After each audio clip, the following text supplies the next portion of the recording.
cual, como en cualquier entorno médico se tiene que hacer, pero vamos a hacer algunas precisiones que ahí son necesarias e importantes.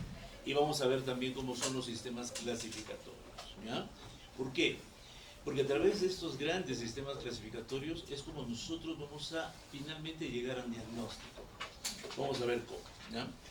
Entonces, empezamos con la entrevista, ¿ya? Vamos a revisar rápidamente este caso. Bueno, un caso bastante sencillo, es ilustrativo. Un varón de 47 años que presenta desde hace 5 días un cuadro agudo caracterizado por fiebre mayor a 39 grados, tos con expectoración purulenta. Ay, esta chica entiende esto como que largo, algo así, pero... Ah, por la otra puerta, ya. Expectoración purulenta. Ese es el problema. Si entramos muy tarde, ya me incomoda a mí. Creo que ahí ya nadie más. Bueno, le decía tos con expectoración purulenta, dolor torácico pleurítico, disnea y malestar general. Niega baja de peso significativo y ni otros antecedentes significativos. Al examen clínico pulmonar se aprecia matidez, vibraciones vocales aumentadas y se auscultan crepitos o crepitantes.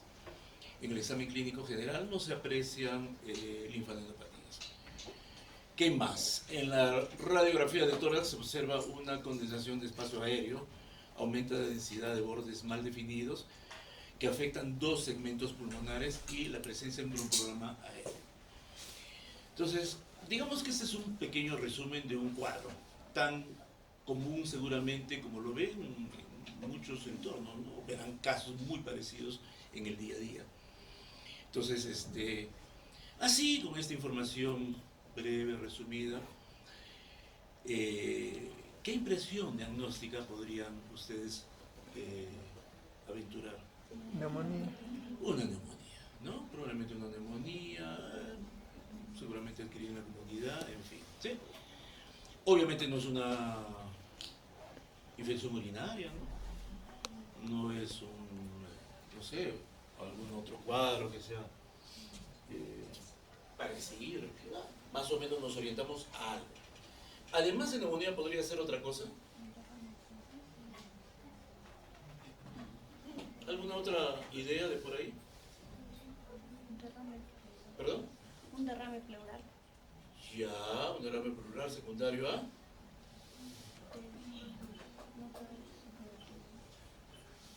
¿Alguna otra opinión? Neumonía y se acabó. Entonces ya, por demás que no vaya a ningún otro... ¿Sí? O algo por ahí se les ocurre. Miren, ¿no? Viendo este cuadro ustedes tienen una idea. Me imagino que como es tan evidente, rápidamente dicen, esto me huele a ello, a este cuadro, neumonía. Pero podría ser de repente algo más complicado, en fin.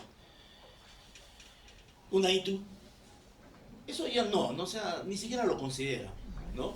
Entonces, hay diagnósticos que podrían ser muy probables, poco probables, y de pronto por ahí pueden decir, esto es improbable, ¿no es cierto?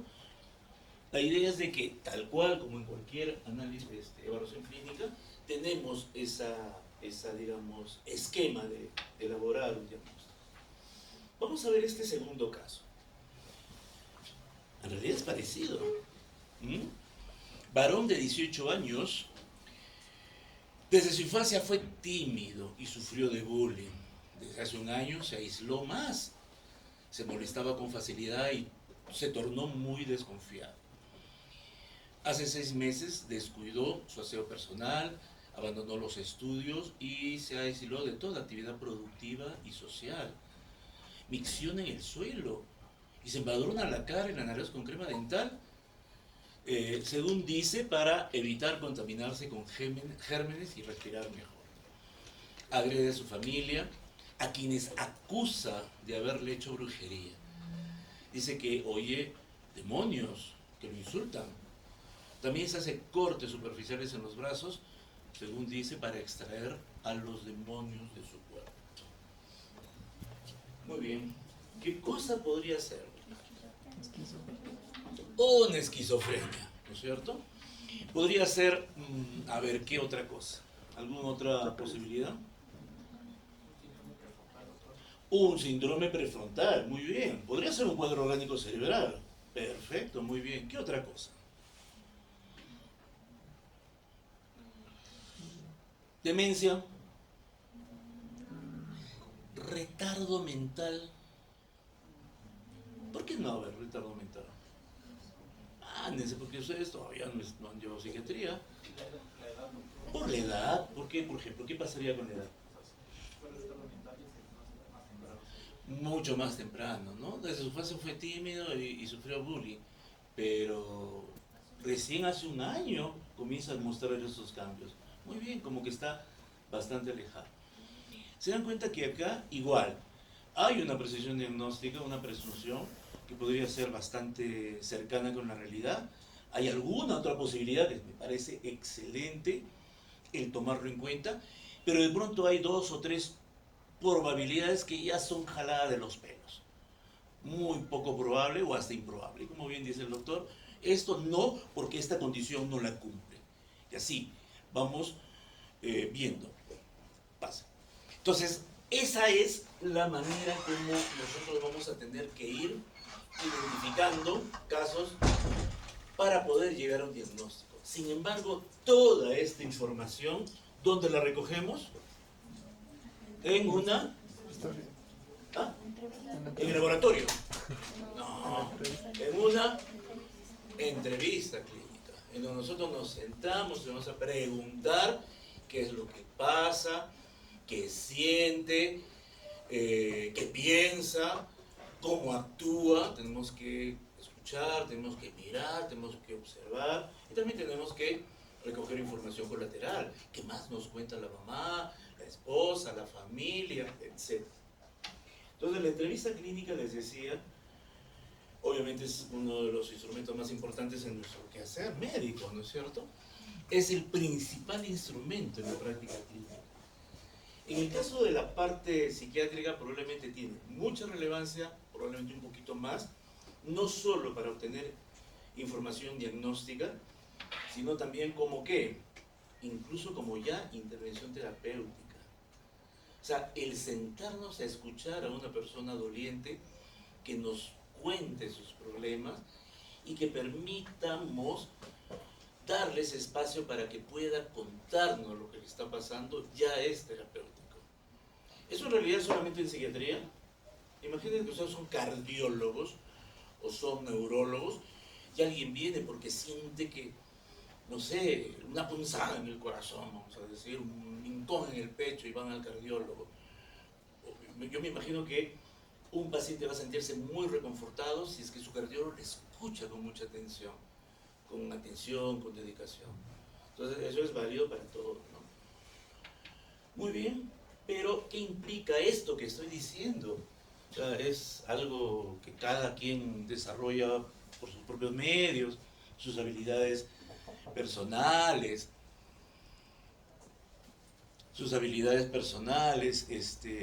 algunos pueden ser muy agradables de entrevistar y otros son,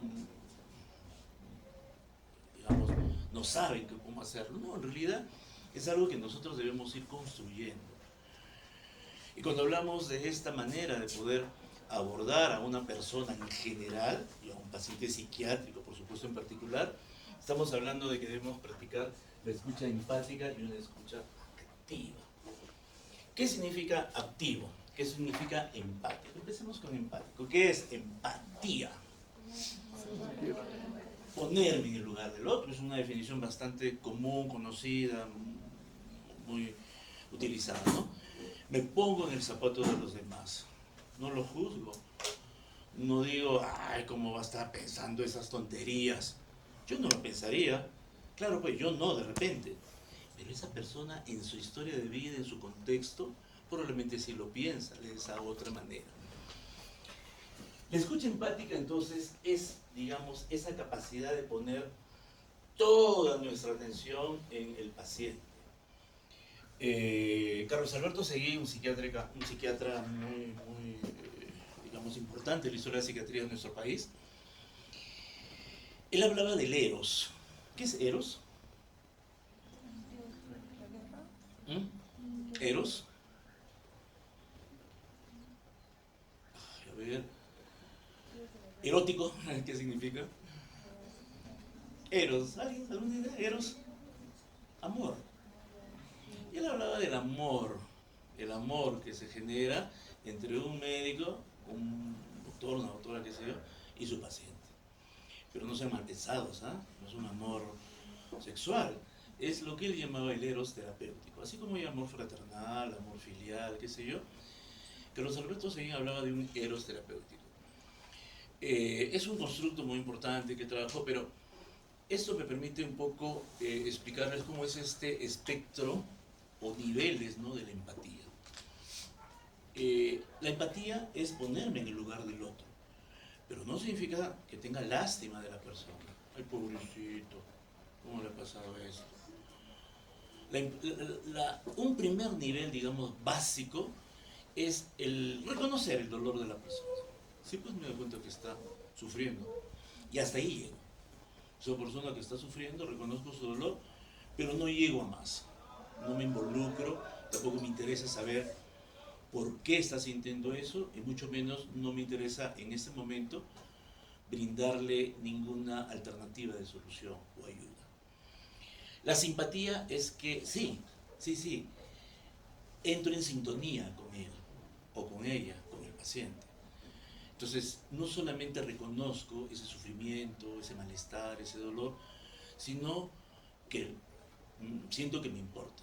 Es importante también para mí. Y la empatía, ¿qué vendría a ser? Es un paso más allá. Sentir junto con el paciente esa emoción.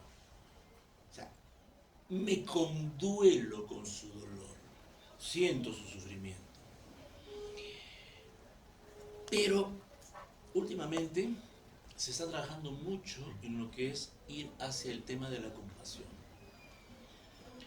¿Qué es compasión?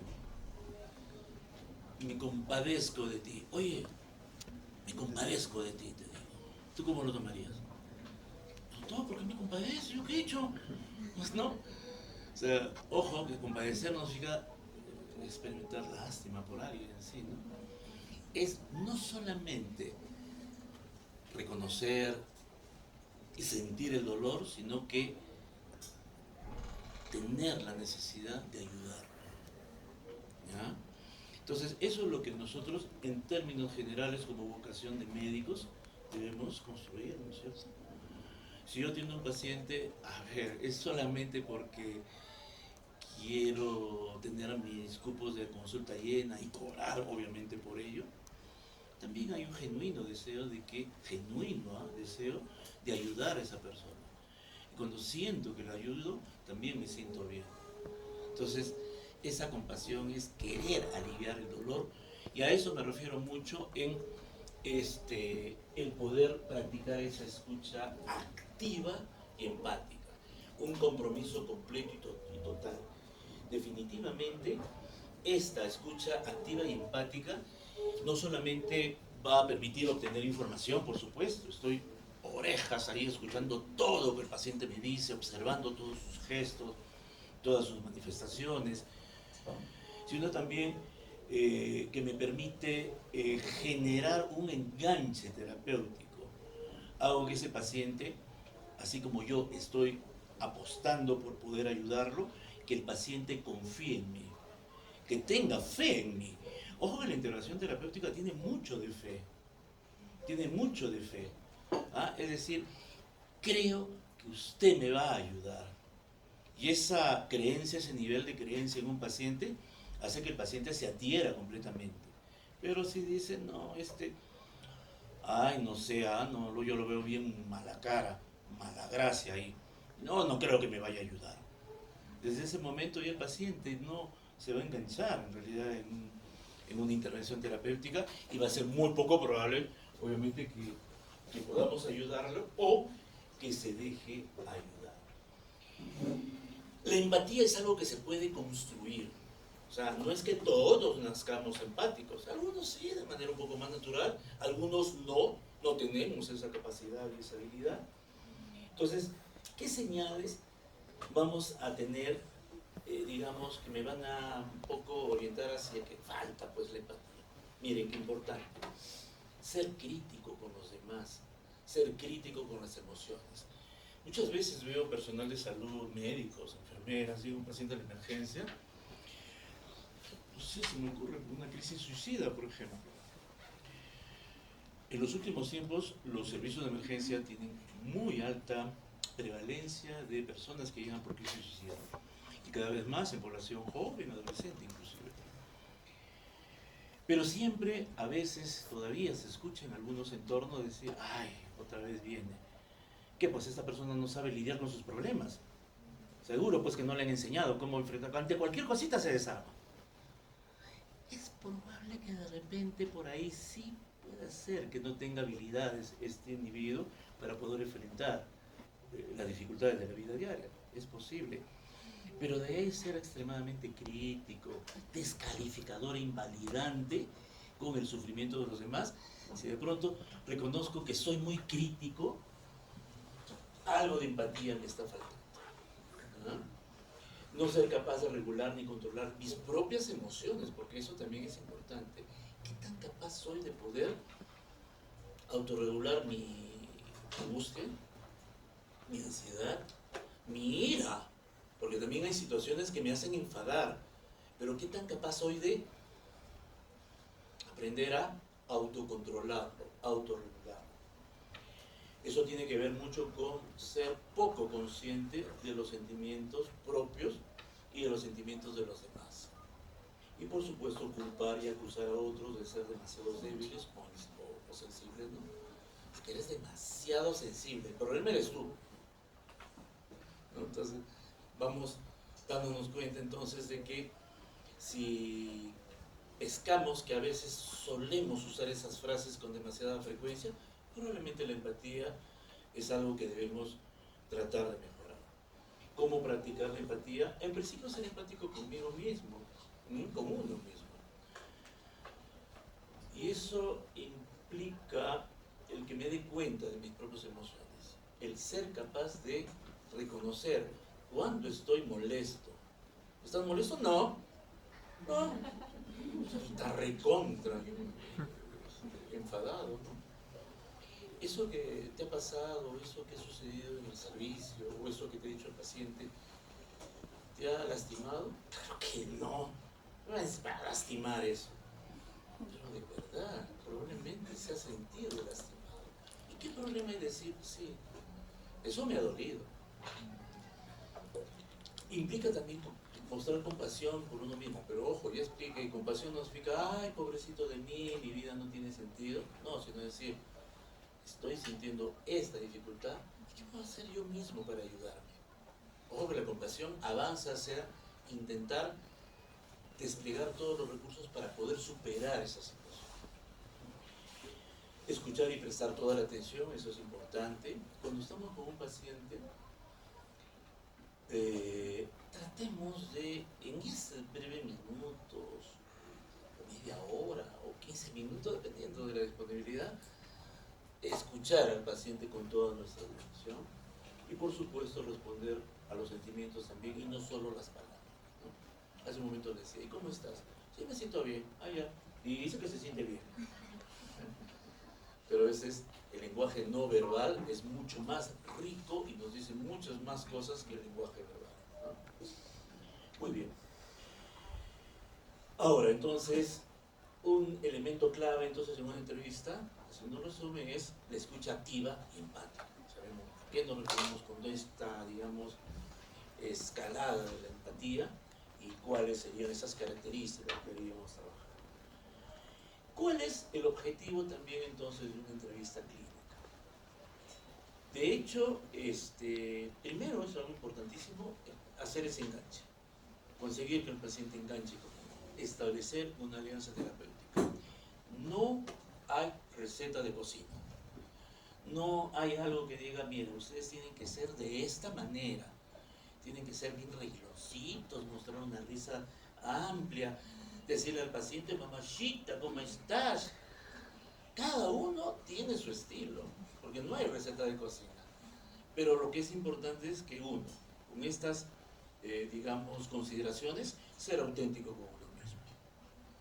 Uno podrá ser de una manera, otro de otra, y está muy bien, bendito sea que todos seamos distintos, pero cada uno ir trabajando con su propio estilo, la manera de poder establecer esta alianza. Esta alianza, ya les decía, es básico para poder no solamente ser aspecto terapéutico importante, sino conseguir una adherencia en el manejo que nosotros vamos a tener con nuestros pacientes. Segundo objetivo, determinar la naturaleza del problema, por supuesto. Si estoy en una entrevista clínica, lo que necesito es recoger información, recoger la mejor información posible que me permita tener un diagnóstico. Llega un paciente y dice, doctor, estoy con tos, estoy con fiebre, y de pronto me distraigo preguntándole con quién vive, tiene mascota, tiene perros. Pues puede ser importante, pero primero quiero centrarme en algunas cosas que son, digamos, relevantes para poder encontrar un diagnóstico. Pero para eso tengo que saber qué cosa buscar. Obviamente, una vez determinada la naturaleza del problema, ya soy capaz de elaborar un diagnóstico. Entonces, mientras más información tengan ustedes, mejor capacidad van a tener rápidamente de establecer un diagnóstico. Obviamente ustedes son todos estudiantes de medicina. Si planteo un casito bastante sencillo, valgan verdades, ninguno de ustedes se equivoca en plantear un diagnóstico de ese tipo. Pero si lo planteo a otras personas, probablemente dirían, ay, no sé qué será, tendrá otra cosa y probablemente sea más difícil. Por eso, obviamente, el conocimiento técnico es muy importante. Y por último, una vez planteado el diagnóstico, desarrollar un plan terapéutico. Entonces, esto es un poco también el objetivo muy último en nuestra asignatura, que sean capaces de plantear un diagnóstico razonablemente seguro, con un adecuado nivel de certeza razonable de que están llegando a ese diagnóstico adecuadamente y poder implementar algún plan terapéutico. Si es que es posible hacerlo, o si no, tener en cuenta que esto es lo que necesita y ver a dónde podrían llevarlo para que lo reciba. ¿Okay? También eso es obviamente válido. Entonces, establecer la alianza terapéutica, les decía, es ese proceso en el cual no hay receta de cocina, pero ¿qué trata? De utilizar las habilidades del paciente para avanzar en la comprensión del problema del paciente, tomando como base la seguridad y la confianza. Tenemos que establecer confianza entre el médico y el paciente. Aborda preocupaciones, expectativas, percepción, prejuicios, factores culturales. Una primera entrevista siempre es un momento muy crítico. Es un momento donde dos extraños se juntan y se encuentran. En ese momento el médico dice, a ver, el siguiente paciente es José Fernández Landeo. ¿Quién será José Fernández? Varón de 30 años. ¿Será Malgracia? ¿Será renegón? ¿Será manipulador? ¿Qué será? El médico también tiene sus juicios previos en relación a un paciente, o prejuicios en realidad a un paciente. Pero el paciente también está sentadito frente a la puerta de un tal doctor Mendoza. ¿Quién será ese doctor Mendoza? ¿Será amable? ¿Me sabrá escuchar? ¿Me sabrá comprender? Tal vez sea uno más de tantos que dicen que son así mala gracia. Entonces, los pacientes vienen pues con preocupaciones, vienen con expectativas, de repente creen que le vamos a solucionar problemas que quizá no está en nuestras manos solucionarlo. Y en fin, una serie de percepciones previas o prejuicios, ¿okay? Y factores culturales. Ojo, la alianza terapéutica en sí misma es terapéutica, ¿no? Porque va a permitir que el paciente, ¿cuántos pacientes dicen, doctor, basta haber hablado con él, ya me he sentido mejor? Con él o con él, ¿no? Me he sentido mejor. ¿Sí? El componente emocional es muy importante. Y por supuesto favorece la adherencia al tratamiento.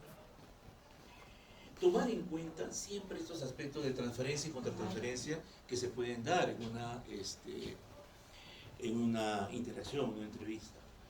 Me imagino que han escuchado hablar sobre transferencia y contratransferencia. ¿Saben a qué se refiere? Transferencia, contratransferencia, transferencia bancaria. Eso sí. A ver, la transferencia hace alusión a ese fenómeno en el cual el paciente traslada, digamos, en el médico toda una serie de expectativas, anhelos, imágenes mentales que son importantes. Entonces el paciente ve en el médico a ese padre que de pronto nunca tuvo o que anhelaría tener, o a esa pareja, o a alguien que sepa escucharme como nunca me escuchó, por ejemplo, nadie me escuchó en mi casa. Entonces, esos procesos a veces se suelen dar. Y también la contratransferencia se da. El médico también puede transferir, puede trasladar, digamos, imágenes, deseos, anhelos, percepciones del paciente de alguna manera hacia figuras significativas. Entonces yo veo al pacientito y lo veo, por ejemplo, como igual como mi padre que nunca tuve a mi lado, por ejemplo, o a un hijo al que no supe escucharme en su momento. Entonces, si bien es cierto, esos aspectos son a veces en algunos contextos muy frecuentes y hasta inevitables, pero lo que sí tenemos que tener es conciencia de que de pronto me estoy involucrando en ello, ¿ya? Para poderlo manejar. Porque podría, digamos, cortar la objetividad también que podemos tener hacia nuestro paciente y que puede de alguna manera a veces entorpecer la relación. Muy bien, entonces el otro aspecto le decían determinar la naturaleza del problema. Obviamente que hay datos muy técnicos, datos de identificación y datos sociodemográficos, ¿no? Lo que solemos usar, ¿no? Varón natural de La Oroya, soltero, obrero de una empresa minera y bla, bla, bla, bla. Principal motivo de la consulta, a veces es importante que el paciente lo diga de manera abierta, ¿no? ¿Cuál es su motivo? ¿Por qué viene? ¿En qué desea que la ayude? De manera abierta. Entonces, en la historia, la anamnesis ya propiamente dicho, tratamos de hacer un ordenamiento cronológico de todos los eventos que está ocurriendo. ¿Cuáles han sido los factores desencadenantes? ¿Cuál es la repercusión en el funcionamiento interpersonal? Todos esos antecedentes también que tienen importancia, tanto psiquiátricos como no psiquiátricos, antecedentes médico-quirúrgicos. Entonces, cuando viene un paciente puede decir, ay doctor, vengo porque me siento muy triste, muy mal, muy triste, mal. ¿Sí? ¿Desde cuándo está triste? Bueno, me siento triste porque hace 2 meses me estoy separando de mi esposa. Le estoy contando un caso real que hemos visto hoy día. ¿Por qué? Hace 2 meses me estoy separando de mi esposa. Entonces, hasta ahí entiendo que el problema es que se está sintiendo triste, afectado, abrumado por un evento, ¿no? Puntual, una crisis de pareja, una crisis conyugal. Pero necesito saber más información. Antes de esta crisis, ¿estaban teniendo usted algún problema emocional? Sí, yo con mi pareja ya me conozco hace más de 25 años, muy jovencitos nos conocimos. Y bueno, en verdad, desde que la conozco, siempre hemos tenido problemas. Sin embargo, intentamos llevar adelante nuestra relación. Tenemos 2 hijos, y un poco por los hijos intentamos que las cosas funcionen, pero no funciona. Y ahorita me siento mal, me siento frustrado, me siento con cólera. Porque ahora mi expareja ahora no me deja ver a mis hijitos.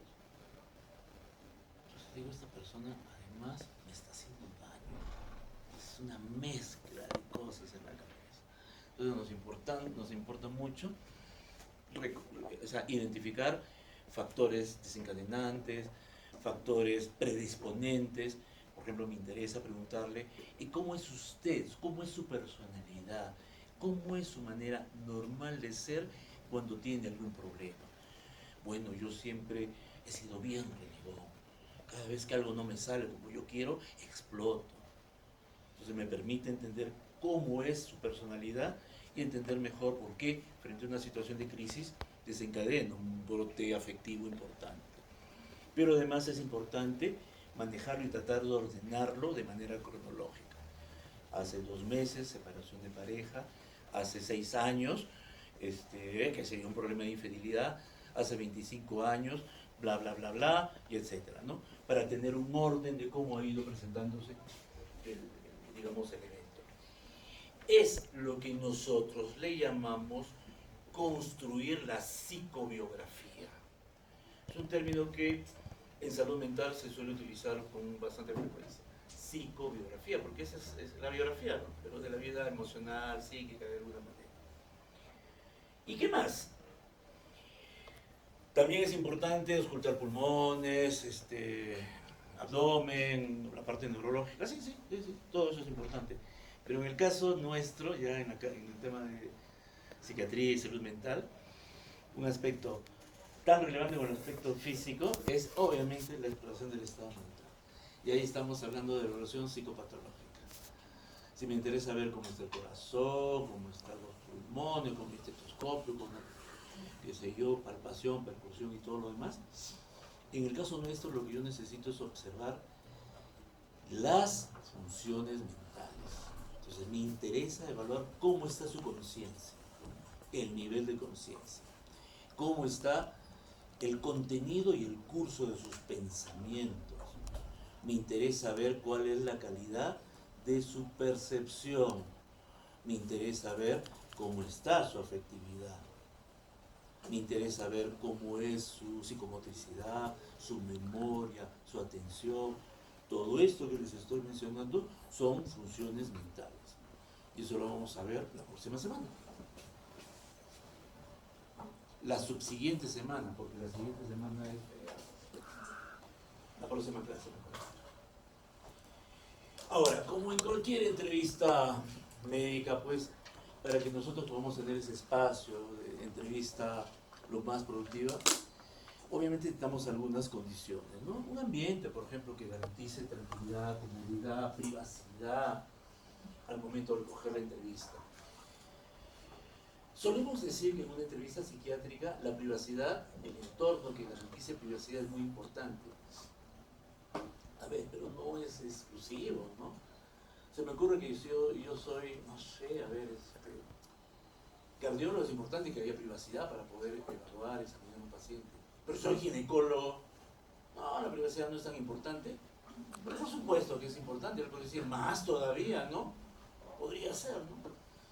En el caso de psiquiatría, también es muy importante porque las personas, y de hecho vamos a tener que explorar cosas muy personales, cosas muy íntimas, cosas que probablemente el paciente no las ha contado a nadie en su vida, ni siquiera a las personas más allegadas.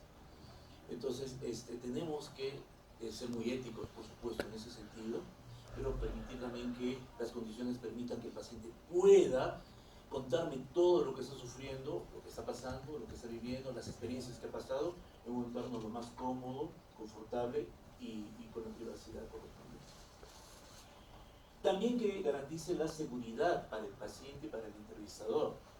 Recordemos que muchos estados emocionales pueden condicionar alteraciones conductuales, que pueden ir desde, por ejemplo, conductas irritables hasta francas conductas de agresividad.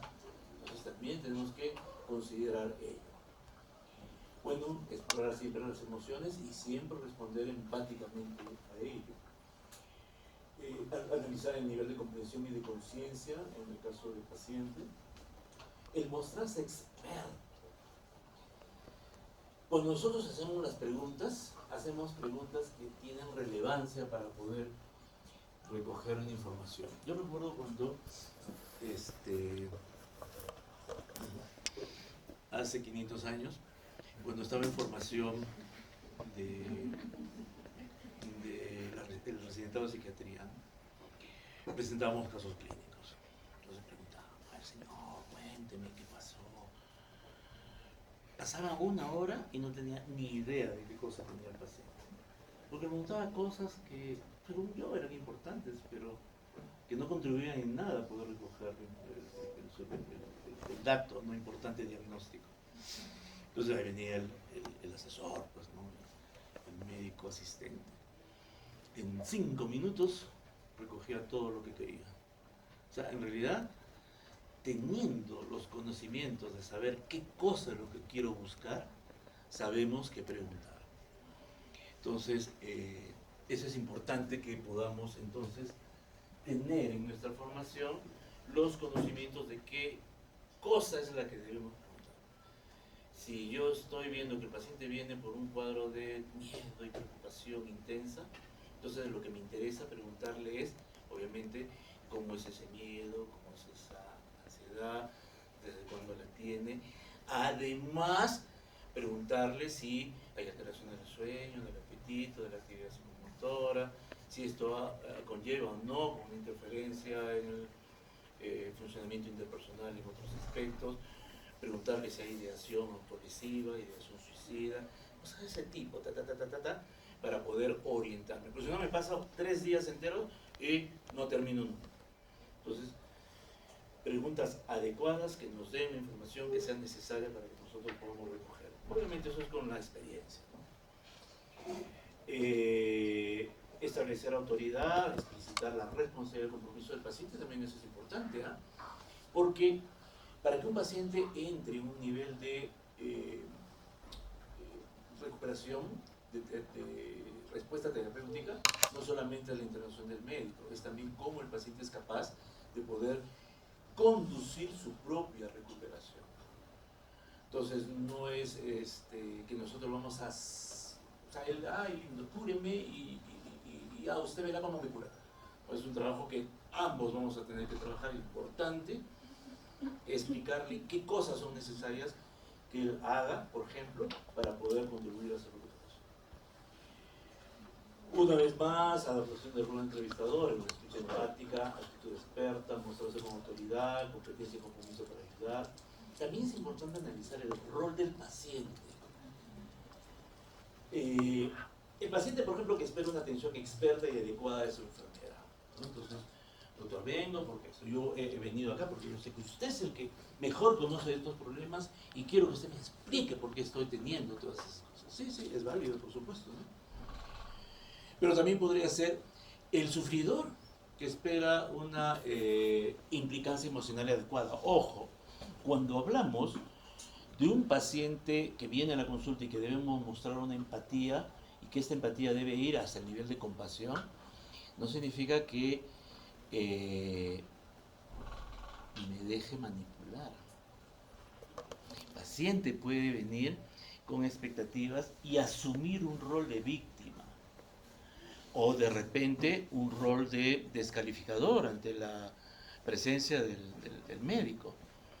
Entonces, ahí tenemos que encuadrar la entrevista. Yo tengo toda la voluntad de poderlo ayudar y de hecho me comprometo en ayudarlo.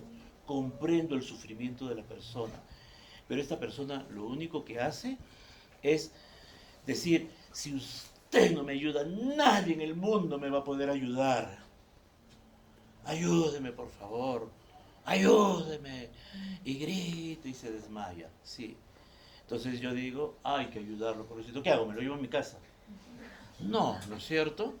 Sino que tengo que decirle y tengo que explicarle al paciente qué cosa podemos hacer por él para ayudarle eficazmente, porque es mi objetivo el brindarle toda la ayuda que sea necesario. Pero ojo, entender que esa manera de actuar, que algunas personas pueden decir, está manipulando, es la única manera que este sujeto tiene para poder tratar de conseguir aliviar su sufrimiento. Y es la única manera que tiene porque probablemente nadie le ha enseñado a hacerlo de otra manera. Entonces, esa conducta manipulatoria incluso es útil también para nosotros. Porque sabemos que esta persona que es que adopta un rol de sufriente o un rol seductor en la entrevista o un rol descalificador y violento, lo hace porque probablemente esa misma manera de comportarse lo hace en otros entornos. Lo hace con su familia, lo hace con su pareja, lo hace con sus hijos. Probablemente también lo quiere hacer porque no sabe cómo hacerlo de otra manera.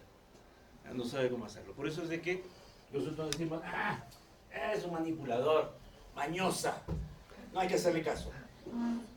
Que también se escucha mucho, ¿no? En realidad, sí, es manipulador, pero en nuestra manera de entender la manipulación, es un llamado desesperado a buscar ayuda bajo su contexto. Esta persona no sabe cómo pedir ayuda de otra manera. Y eso nos permite, vuelvo a repetir, ver cómo le podremos ayudar en ese contexto. Poner límites también es importante. De pronto el paciente está exaltado. Me temo que si sigue gritando, no vamos a poder seguir conversando. Es importante que usted se tranquilice para que yo le pueda ayudar. Porque si no, también, pues, ¿qué hago, no? Tenemos que ayudar a que esta persona recupere o mejore la capacidad de autocontrol. Adaptar los límites de la entrevista al rol identificado del paciente, logrando que sea mutuamente satisfactoria y alcance los objetivos. Muy bien.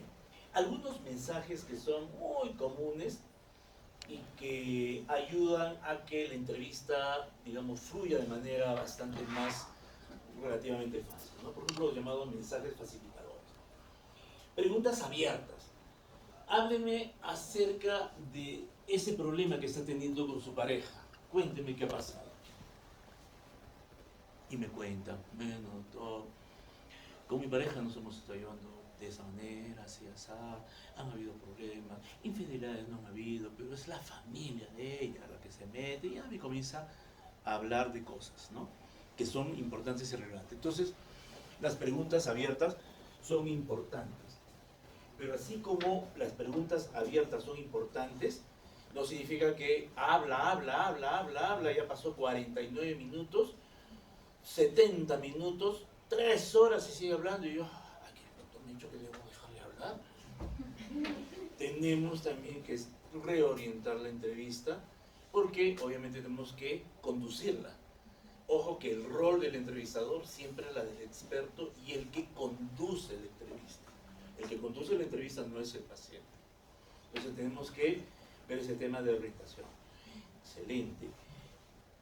Esa información que usted me ha dado es muy importante para mí. Ahora me interesa este otro aspecto. Cuénteme un poco de su infancia. ¿Cómo era usted de niño? ¿Cómo solía reaccionar frente a situaciones de ese tipo? Entonces, le digo, hasta aquí nomás, lo que me ha dicho es muy importante y muy valioso, pero ahora necesito esta otra información. Entonces yo lo reoriento. Importante también la verificación. A ver, usted me dice entonces que con su esposa ya tenía esta dificultad. Eso significa que desde que empezó la relación han tenido dificultades. Quiero asegurarme de que lo estoy entendiendo bien. Usted me dice que siempre le daba pena lo que estaba pasando en su familia y usted sentía pena. ¿Significa que tenía ganas de llorar? No, doctor, cuando decía pena es que más bien me asustaba. Ah, ya. Entonces lo que tenía era miedo. Entonces no es lo mismo sentirse triste que sentir miedo. Algunas personas podemos utilizar términos particulares para expresar, ¿no?, cada emoción. No es fácil describir las emociones, ni uno mismo las puede describir a veces de manera clara. Entonces tenemos que intentar verificar que efectivamente estoy entendiendo adecuadamente. Entonces usted está escuchando voces y las escucha entonces cuando está despierto. No, doctor, yo escucho voces pero solamente cuando duermo. Ah, entonces es soñando, está soñando usted. Sí, cuando sueño. Es distinto soñar que escuchar voces cuando está despierto. ¿De acuerdo? Perfecto. Refuerzo positivo, porque, claro, también tenemos que hacerle entender al paciente que estoy ahí, pendiente de él, con él o con ella, escuchando su información. Excelente, bien. Eso me ayuda a entender lo que me está diciendo. Hay frases que a veces pueden ser bastante simples. Está hablando y yo le digo, ajá, muy bien, entiendo. Entonces eso permite de que el paciente sabe que estoy ahí, con él, avanzando en cada momento del discurso. Hay pacientes que me dicen, doctor, yo hace un tiempo también hablé con un médico, un psicólogo, pero creo que no me escuchaba. yo hablaba y parecía que no me escuchaba, no me decía nada. Entonces, esos refuerzos positivos ayudan a entender que estamos con el paciente. Una anécdota, un paciente me dice, doctor, otra vez fui a un médico o una doctora, le hablaba. Cuando de repente me di cuenta, la doctora estaba dormida. No les vaya a pasar eso. Las autorrevelaciones. Entiendo. Alguna vez he sentido algo parecido. Entonces, algunas experiencias de las personas pueden ser bastante, para el paciente, bastante insólitas, ¿no? Por ejemplo, sentir franco terror frente a algunas circunstancias, ¿no? Yo en ese momento sentía terror de ver lo que estaba pasando. Sí, alguna vez he sentido algo parecido. Entonces el paciente dice, ay, no soy un monstruo, ni tampoco soy un marciano. Doctor, también a veces siente lo mismo que yo. Entonces, algunas cosas, no inventadas, sino de verdad, por supuesto. Sí, alguna vez he sentido lo mismo. Porque esta experiencia humana a veces no es compartida. Uno siente temores, miedos, etc. Y los silencios. Los silencios generalmente suelen generar terror en el entrevistador, especialmente, obviamente, novato, ¿no? Entonces, le digo al estudiante, a ver, por favor, pregúntale al paciente qué cosa es lo que está teniendo. A ver, por favor, les doy un espacio. Obviamente el paciente ya le ha explicado que el estudiante le va a dar. Entonces, señor, a ver, cuénteme qué cosa tiene.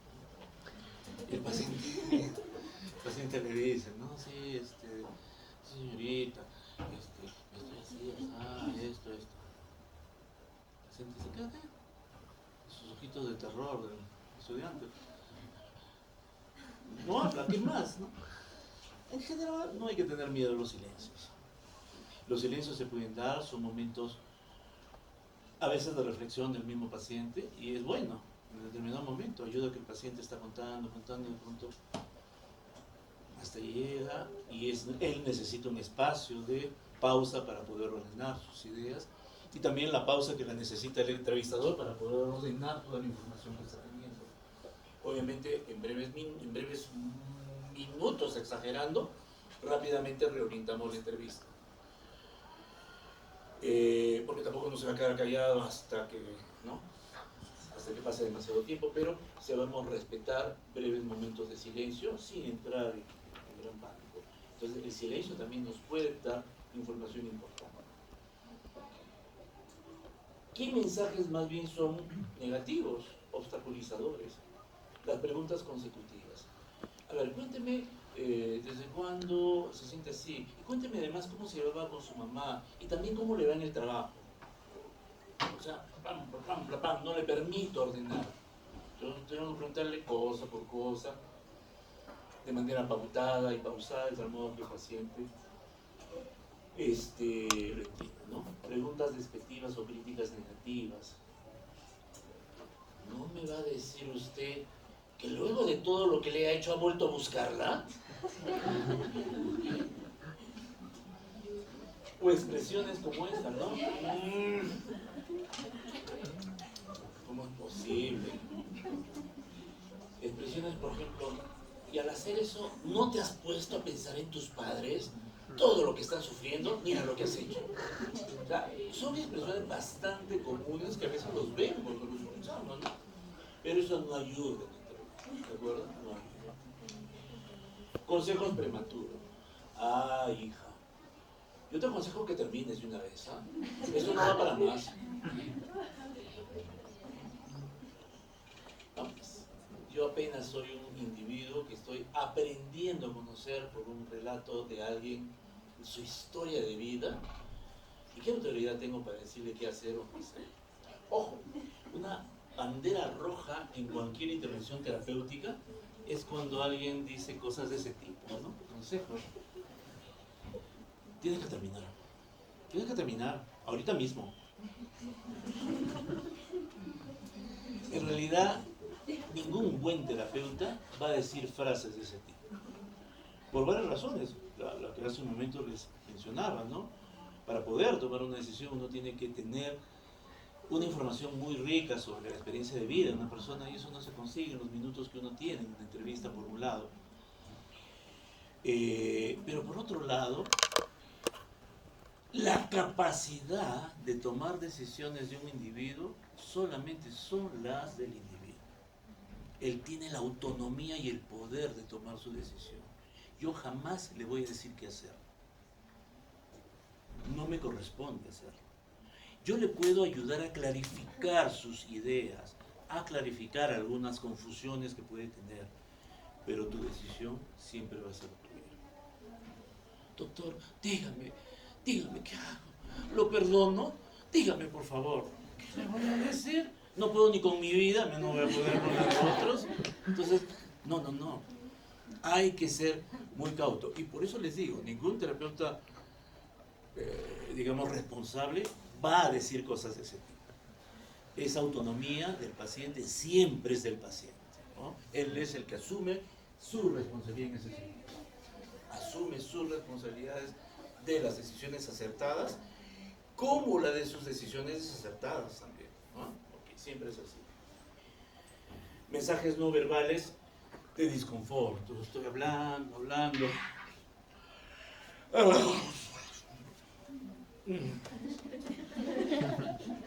Pónganse en el lugar, ¿no? Que estén contándole algo que es muy importante para ustedes y que el otro esté pues ahí con los dedos tamborileando, ¿no? Y bueno, actuar sin dar explicaciones, ¿no? Muy bien. Ya, suficiente. Mira, vas a tomar esto 2 veces al día y ya. Listo, eso es todo. Pero, ¿qué es lo que tengo, doctor? Lo que tienes es lo que me has contado, pues. Por eso te estoy dando eso. No tenemos que explicar. A ver, le explico. Lo que usted está teniendo es una reacción emocional que es bastante normal y común frente a una situación de un estrés emocional. A eso nosotros le llamamos trastorno adaptativo. Lo que usted tiene es un trastorno adaptativo. Tiene esas características A, B, C y D, y para eso le estamos ofreciendo este tipo de intervención. Esta alternativa le podría ayudar en esto, y esta otra en esto otro. Por eso le estoy recomendando esta alternativa de intervención. Entonces hay que explicar, a veces los tiempos no nos ayudan. Seguro ustedes ya han tenido oportunidad de rotar con muchos docentes. ¿Y cuántos minutos tienen en la entrevista? 1 hora. ¡Wow! ¡Qué bien! ¿En qué hospital? La clínica privada. Pero un hospital con todo. 15 exagerando, ¿no? Con 15 apenas estoy ingresando los datos en la computadora. En realidad, sí, pues nos tenemos que dar un tiempito para poder tratar de sintetizar a colegas que están haciendo su rotación en servicio. Vienen médicos de familia o médicos de otras especialidades. Entonces a veces, claro, la información es tan vasta y densa que ya el tiempo se ha vencido, el otro paciente está esperando y hay 8 más en lista. Entonces les digo, doctores, no se apresuren, tampoco no vamos a encontrar respuestas rápidas en una sola entrevista. Entonces en algún momento podemos, sí, obviamente con la experiencia, recoger la mejor información en un determinado momento, pero hay algunos huecos que me van a quedar. Entonces soy consciente que explorar el motivo actual del problema, sé que lo desencadenó, pero todavía no sé nada de su vida, de su infancia. No sé cómo es su personalidad. Eso va a ser importante, pero no lo voy a tocar ahora. El paciente me dice, doctor, pero quiero decirle también algo importante. Yo también he tenido muchos problemas cuando era niño. Entiendo esa dificultad y para mí va a ser muy importante. Ahora no lo voy a poder abordar en este momento. En la siguiente entrevista vamos a desplegarlo de manera mucho más completa. Porque tengo que ser honesto también con el paciente y explicarle que no hay tiempo ya en ese momento de escuchar. Pero siempre explicando, siempre explicando. Aparte de la información verbal, ya les decía que en realidad cualquier comunicación interpersonal, 70% de la información que nosotros conseguimos es a través de la información no verbal, de la comunicación no verbal. El paciente dice A, B, C, D, pero sus gestos, su expresión, su conducta, su mirada, la postura, desde el momento que entra, o se siente todo muy fresco, muy relajado, todas esas cosas nosotros vamos observando. Si viene acompañado, cómo se comporta con el acompañante. La mirada, fija la mirada, te mira o esquiva la mirada, mira al suelo, la postura, la apariencia personal, se le ve cuidado, pulcro, o de repente está descuidadito. Tenemos obviamente que contextualizar siempre esos aspectos que nosotros evaluamos, y ahí nosotros también recogemos información sumamente valiosa e importante. Las observaciones de conducta se llevan junto, ¿no?, con la entrevista misma. No es que en un momento lo entrevisto y luego me voy a poner a mirar. Todo es de manera simultánea. Siempre hay que estar alerta para encontrar señales o conductas expresivas que pueden tener significancia diagnóstica. El paciente llega, de pronto,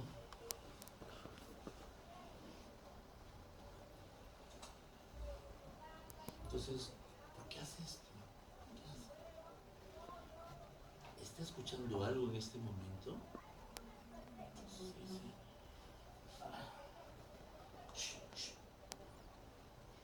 Alguien está hablando. Entonces tengo que estar alerta a esos gestos, ¿no? O el adolescente que entra con la mamá. La mamá, ay, no, porque, ay, es terrible, me desobedece, no sé caso. Ayer se fue a una fiesta y no volvió. Y la chica, marcando chicle, mirando al otro lado. Esa forma de manejar, digamos, comportamientos es también importante. Te dice cómo se comunica madre e hija, por ejemplo, cómo están manteniendo su periodo de comunicación. Entonces, todo eso tenemos que estar pendientes, juiciosos, mirando, ¿no? Pueden ser clínicas naturales, ¿no?, o pueden ser también estructuradas. En algunos entornos, poco especializados también, se suele utilizar entrevistas estructuradas para ello, ¿no? En un hospital general usualmente no se utilizan entrevistas estructuradas. En algunos institutos especializados sí se suelen utilizar este tipo de entrevistas. Pero al margen de que sea estructurado o no, importante es de que se puedan siempre tener en cuenta. Ahora, exámenes auxiliares. Se dice mucho que en psiquiatría la mayoría de la información que tenemos es a través de la entrevista, y eso es cierto. Pero no solamente es en psiquiatría, en términos generales, en cualquier campo de la medicina. Lo clínico siempre es, digamos, lo básico. Los exámenes auxiliares de laboratorio son auxiliares. Es más importante tener un examen de orina, es más importante tener un hemograma, qué sé yo, pero la clínica manda. La clínica manda y va a mandar siempre. A medida que avances, digamos, por bajar la redundancia, hay avances, digamos, en ciertos biomarcadores, tenemos mejor, digamos, capacidad de llegar a un diagnóstico. Pero se critica también el hecho de que hay médicos que todo piden, a veces no saben para qué lo piden, porque ya iba a ser el diagnóstico sin nada de hablar casi con el paciente, ¿no? Entonces, en realidad, eso no es una buena, digamos, actitud ni conducta. Los exámenes auxiliares van a ser importantes, pero siempre hay que tener en cuenta que son auxiliares. Entonces, ¿qué tenemos? Pruebas psicométricas. En realidad, en psicología se utilizan dos grandes grupos de pruebas: las llamadas pruebas psicométricas y las llamadas pruebas proyectivas. Las pruebas psicométricas se basan en estándares que están cuantificados. Hay, digamos, indicadores que me van a permitir establecer una medición que puede ser objetiva y que me va a permitir contrastar esos resultados con otros pacientes y entre distintos evaluadores. Por lo tanto, las pruebas psicométricas tienen mucho valor y fiabilidad en la actualidad. Las pruebas, en cambio, proyectivas, es, por ejemplo, test de dibujos. ¿Alguna vez han escuchado hablar del test de El hombre bajo la lluvia? ¿Ah? El test de la familia, en fin, una serie de dibujos. Entonces, ¿qué es lo que pasa? Se hace un dibujo y es la interpretación que el terapeuta, el psicólogo, por ejemplo, hace. Mira, le he dibujado los ojitos más grandes, las manitos no tiene dedos, en lugar de usar un cinturón ha puesto otra cosa, no tiene zapatos, qué sé yo. Para ellos, esto significa que tiene poca autoestima, que le es difícil manejar el conflicto, ya tiene estas inseguridades en su vida psicosexual. Entonces, es toda una interpretación que en la actualidad no tiene mucho valor científico. Se sigue utilizando porque ayuda, pero siempre hay que contrastarlas con pruebas que tengan mayor, digamos, rigor científico. Igual, las pruebas psicométricas jamás van a reemplazar a la evaluación clínica. Un buen psicometrista hace la aplicación de la prueba, pero siempre lo contrasta con la entrevista clínica. Entonces, ¿qué nos permite evaluar? Conductas, personalidad, habilidades sociales, capacidades intelectuales. Entonces hay test de inteligencia, test para ver, por ejemplo, edad social, test para ver rasgos de personalidad, una serie de pruebas que suelen ser un poquito largas en la mayoría. Hay algunas que son un poco más cortas, pero muchas pruebas psicométricas pueden durar 2 sesiones, 3 sesiones, por eso suelen hacer en varios días, ¿no?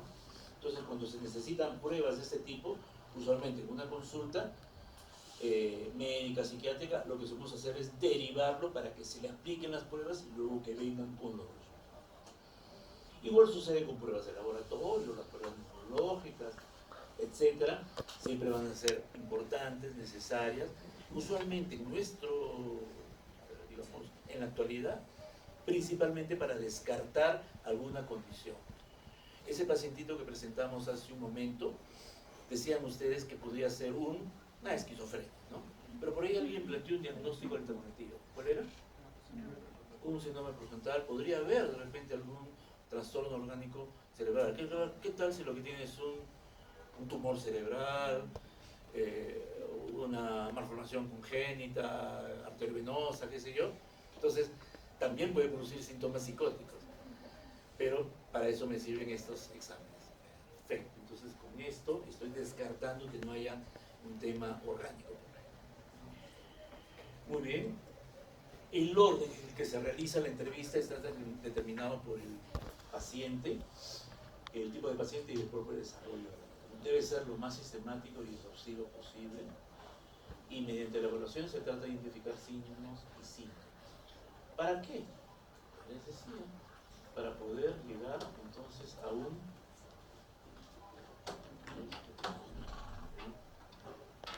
diagnóstico.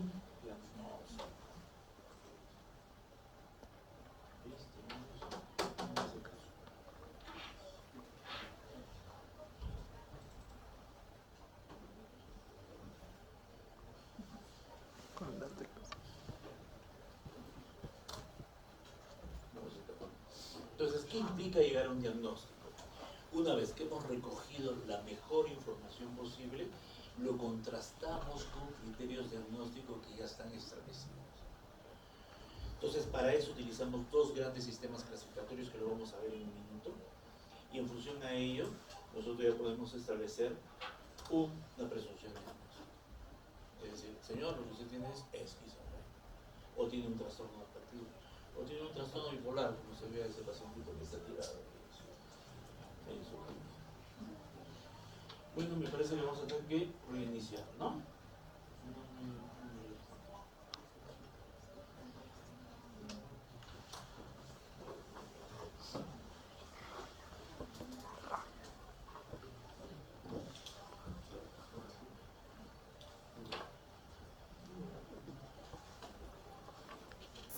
Esos 2 sistemas clasificatorios importantes, que es el DSM-5 y la CIEMS.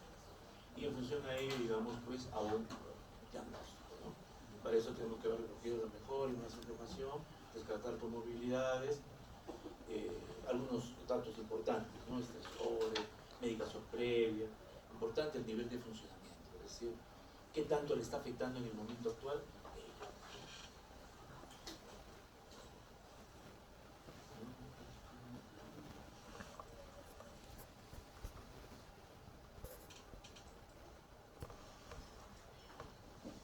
Alguien es experto en Roger. en lidiando con una situación que está más allá del alcance de mi capacidad resolutiva.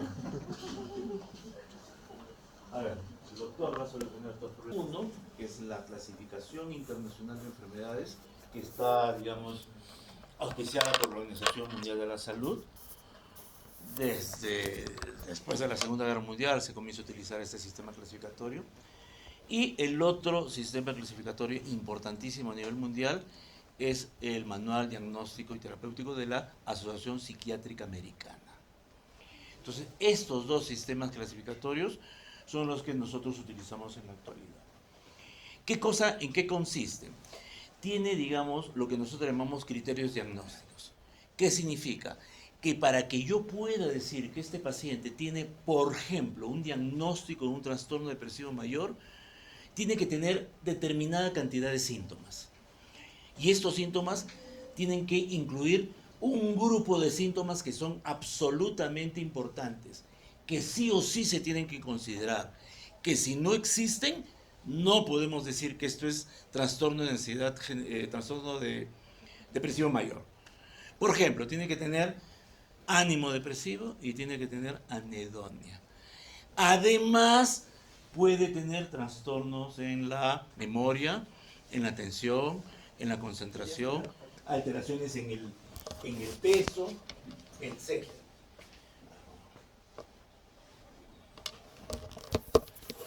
Estos dos sistemas clasificatorios, ¿no? Uno de la Asociación Psiquiátrica Americana, el DSM, y la CIE, la Clasificación Internacional de Enfermedades, de la Organización Mundial de la Salud.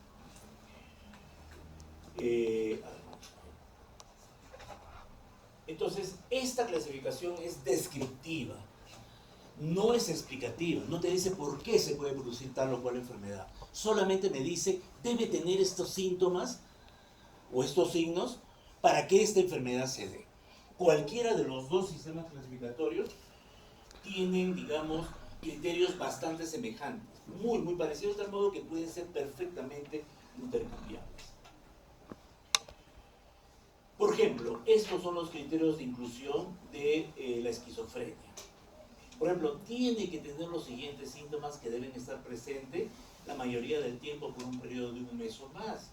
Al menos uno de estos síntomas debería ser los siguientes. Dice del A al B. Delirios, en inglés se dice delusion, alucinaciones, desorganización del pensamiento y experiencias de influencia, pasividad o control. Además, debe tener síntomas negativos, conducta desorganizada, alteraciones psicomotoras. ¿Qué más? Estos no deben estar presentes. Estos son los llamados criterios de exclusión. Estos síntomas no deben ser, no deben estar presentes. Por ejemplo, una condición médica, un tumor cerebral. Si es un tumor cerebral que mejor explique ese problema, ese paciente ya no tiene esquizofrenia, lo que tiene es otra enfermedad, lo que mencionábamos hace un momento, ¿no es cierto? O es por debido de repente a la ingesta de una sustancia, ¿ya? O alguna otra enfermedad del sistema nervioso. Entonces, esta es la clasificación esta es de la última versión de la CIE, es la versión 11, que está en proceso de implementación. Estos son los criterios diagnósticos de esquizofrenia en cambio del DSM. ¿Sí se dan cuenta? Es igual, o sea, equivalente. Tiene que tener 2 o más de los siguientes síntomas que deben estar durante un periodo determinado de tiempo y deben al menos de ser tal y tal. ¿De acuerdo? Y dice, además, no debe presentar, no debe haber, digamos, identificado algún otro trastorno. Entonces, cuando nosotros veamos cada uno de los trastornos, vamos a estudiar depresión, ansiedad, esquizofrenia, vamos a decir, esto es lo que debe haber. Pero ojo, esto no debe incluirse. ¿De acuerdo? Porque si hay esos síntomas, es probable que la enfermedad sea debida a otra condición. ¿Cuáles son las ventajas? Proporciona un marco organizador. El tener un clasificador que es válido a nivel mundial. Si yo identifico un paciente en Huancayo, ese diagnóstico es intercambiable, comprensible con cualquier médico en Japón, en Estados Unidos, en Ucrania o en Guayucachi, en cualquiera de ellos. Entonces es una herramienta útil para la investigación, porque estandariza criterios. Entonces yo no digo, este paciente tiene esquizofrenia porque tiene esto, esto y aquello. Pero son criterios que yo he elegido de manera aleatoria. El otro médico no dice, no, en cambio para mí importante es que tenga esto, esto y otra cosa más. Entonces ya no se pueden comparar. Utilizando criterios estándares, todos deben cumplir los mismos criterios. Por eso cualquier médico en Perú, en cualquier otro país o en cualquier hospital del mundo, utiliza esos mismos criterios. Proporciona un lenguaje común, una legitimidad biomédica, ¿no? Y también legitimidad al sufrimiento del paciente. Es decir, señor, lo que usted tiene no es que sea una mala persona, lo que tiene es una esquizofrenia, por ejemplo. No es que sea una persona perversa, no es que sea alguien malo. Lo que pasa es que el trastorno que usted tiene explica esos comportamientos que usted ha estado desplegando. ¿De acuerdo? ¿Cuáles son las desventajas? Que tienen una gran heterogeneidad clínica. Es decir, en el papel, obviamente los síntomas están bonitos, ordenados, pero en el mundo real, los pacientes presentan síntomas que son muy polimorfos, muy variados.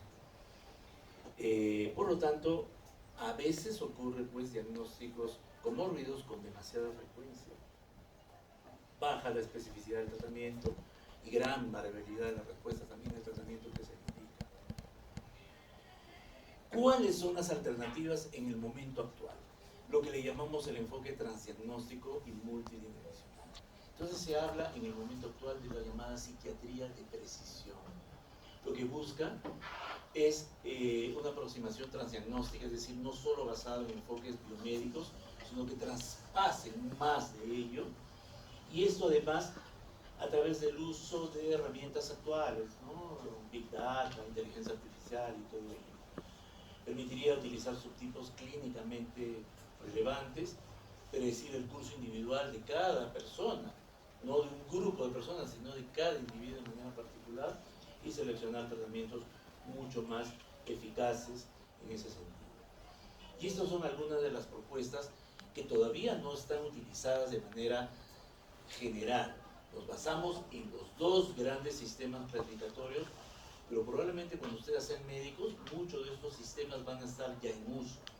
Uno de ellos es la llamada HiTOP, la taxonomía jerárquica de la psicopatología, que es una iniciativa que busca clasificaciones dimensionales, transdiagnósticos y organizaciones jerárquicas. Nos basamos principalmente en síntomas que son comunes a muchas enfermedades y en función a eso vamos haciendo un orden jerárquico. Tenemos una iniciativa del Instituto Nacional de Salud en Estados Unidos, que es los criterios de dominio de investigación, que acá lo que busca es valorar mucho el uso de biomarcadores y se esfuerza mucho en encontrar biomarcadores para la esquizofrenia, para la depresión, para el trastorno obsesivo compulsivo, en la esperanza de poder ser mucho más objetivo, es decir, saber que el paciente tiene un gen o una determinada neurotransmisor o enzima que está presente y nosotros podemos decir sin ninguna duda de que el paciente puede estar teniendo esta condición. En el momento actual se ha avanzado mucho en algunas patologías, por ejemplo, la enfermedad de Alzheimer.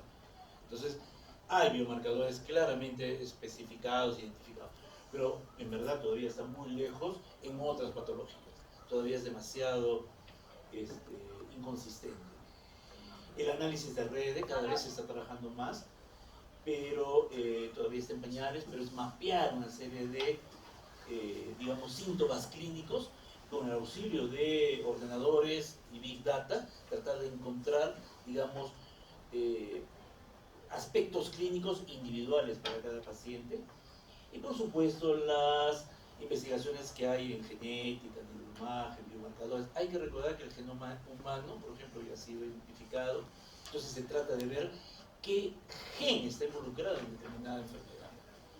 Hasta ahora todavía, vuelvo a repetir, es muy inconsistente. Pero en ese mismo sentido, la Asociación Psiquiátrica Americana, que es la que creo que es la que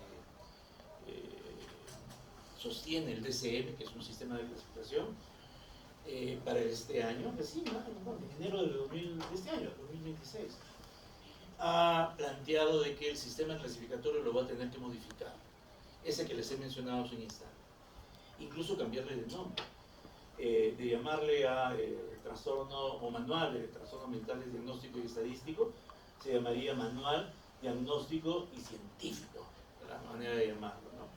Pero que incorpore biomarcadores, incorpore factores biológicos, pero que también incorpore factores socioeconómicos, culturales y ambientales para poder llegar a un diagnóstico mucho más preciso.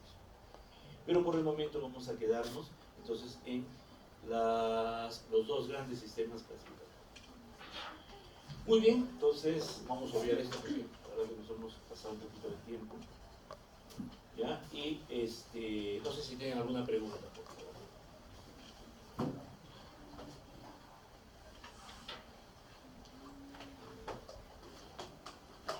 ¿Alguna pregunta? ¿Alguna pregunta? Bueno. La próxima semana supongo que tendrán preparados. Ah, doctora, discúlpeme, usted tiene preguntas. Doctor, una consulta. En todo caso, para poder hacer los diagnósticos, ¿en qué contextos o bajo qué directriz podríamos decir que prefiramos el CIE-10 o el DSM-5? Muy buena pregunta. En realidad, para fines clínicos, lo que se prefiere es la CIE-10. Sin embargo, para fines de investigación clínica o estudios de investigación también, algunos se prefieren el DSM. ¿Por qué? Porque el DSM es más rígido. Es decir, ¿qué dice el DSM? Para que sea un trastorno de esquizofrenia debe tener anedonia, tiene que tener delirios, alucinaciones y conducta desorganizada. Si no tiene esos síntomas, no es esquizofrenia. Además tiene que tener algunas otras características durante un determinado periodo de tiempo, 6 meses. Si tiene 5 meses y 25 días, no es esquizofrenia. ¿De acuerdo? Entonces es bien rígido, es como una receta de cocina. Para una persona en formación me es muy útil, porque no me permite dudas. Digo, esto es esto y no otra cosa. Pero les decía en su momento, en el entorno real, muy pocas veces los pacientes tienen manifestaciones tan precisas. Entonces, la CIE es más flexible. Dice, debe tener estos síntomas durante un periodo aproximadamente de un mes y puede ser hasta 6 meses. Entonces me permite más flexibilidad. Pero también tiene un riesgo de que para alguien sea esquizofrenia, pero para el otro colega que lo ha evaluado no es esquizofrenia. ¿Me dejo entender? Entonces ahí es donde hay esa heterogeneidad. En la actualidad todavía hay mucha variación clínica. A mí me consta que llegan pacientes, por ejemplo, dice, doctor, me han diagnosticado esquizofrenia. Le hago la entrevista y no encuentro esquizofrenia. Lo que tenía un trastorno bipolar. Pero a esos niveles de contradicción a veces se tiene. Pero nosotros vamos a trabajar con la CIE-11. En algunas enfermedades vamos a preferir la DSM porque es un poco más fácil. La propuesta actual es que la CIE-11, que es la actualmente en proceso de implementación, es mucho más idéntica al DSM-5 en su texto revisado. Entonces son idénticos, intercambiables. Por lo tanto, cada vez el futuro va a ser que ambos sistemas sean absolutamente idénticos. Por lo tanto, ya no habría la duda de decir, ¿cuál prefiero? ¿El uno o el otro? No, no, los dos es uno solo. ¿Me dejo entender? Entonces, ahora que vamos a estudiar, yo voy a compartir con ustedes en el aula virtual el DSM-5. Entonces, ahí está, es como le digo, una receta de cocina de todos y cada uno de los trastornos mentales. ¿Ya? Y también comparto con ustedes el link de los criterios diagnósticos de la CIE-11. Pero como es muy denso, es el link para que ustedes lo descarguen por internet. ¿De acuerdo? Muy bien, doctor. ¿Ya? Muy bien.